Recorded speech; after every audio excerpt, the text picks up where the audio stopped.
Assembly ఫలితాలను పక్కన పెట్టి లోక్సభ ఎన్నికల్లో సత్తా చాటాలని భావిస్తున్న బీఆర్ఎస్ కు మరో షాక్ తగిలింది. పార్టీని వీడుతున్నట్లు స్టేషన్ ఘనపూర్ మాజీ ఎమ్మెల్యే తాటికొండ రాజయ్య సంచలన ప్రకటన చేశారు. త్వరలో కేసీఆర్ కు రాజీనామా లేఖ పంపుతానని వెల్లడించారు. ఇన్నేళ్లు పార్టీకి విధేయుడిగా ఉన్న రాజయ్య ఇప్పుడు గుడ్ బై చెప్పడం సంచలనం సృష్టిస్తోంది.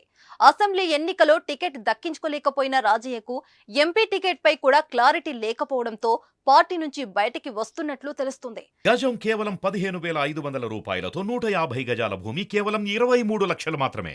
సిట్టింగ్ ఎమ్మెల్యేగా ఉన్న రాజయ్య స్థానంలో కడియం శ్రీహరికి కేసీఆర్ అవకాశం కల్పించారు. రాజయ్యకు ఎంపీ టికెట్ ఇస్తారని ప్రచారం జరిగింది. ఈ క్రమంలోనే ఆయన వరంగల్ ఎంపీ సీటు ఆశిస్తున్నారు. కానీ వచ్చే పార్లమెంట్ ఎన్నికలో వరంగల్ నుంచి బీఆర్ఎస్ అభ్యర్థిగా కడియం శ్రీహరి కుటుంబ సభ్యులకు ఛాన్స్ దక్కుతుందని ప్రచారం సాగుతుంది. ఎమ్మెల్యే సీట్ నిరాకరించి ఇప్పుడు ఎంపీ సీట్ ఇవ్వరని తేలటంతోనే ఆయన పార్టీ మారాలని నిర్ణయించినట్లు చెబుతున్నారు. ఆయన త్వరలోనే కాంగ్రెస్ పార్టీలో చేరే అవకాశాలు కనిపిస్తున్నాయి. ఈ నెల 10న కాంగ్రెస్ లో చేరనున్నట్లు సమాచారం. రాజయ్య ఇప్పటికే మంత్రి పొంగిలేటి శ్రీనివాస్ రెడ్డితో చర్చలు జరిపారు.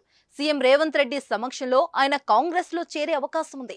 గతంలో కాంగ్రెస్ లో పనిచేసిన నేత కావటంతో ఢిల్లీలోని ముఖ్య నేతలతో చర్చించినట్లు సమాచారం. దీంతో పార్లమెంట్ ఎన్నికలకు సిద్ధమవుతున్న వేళ రాజయ్య రాజీనామాతో వరంగల్లో రాజకీయ సమీకరణాలు మారనున్నాయి.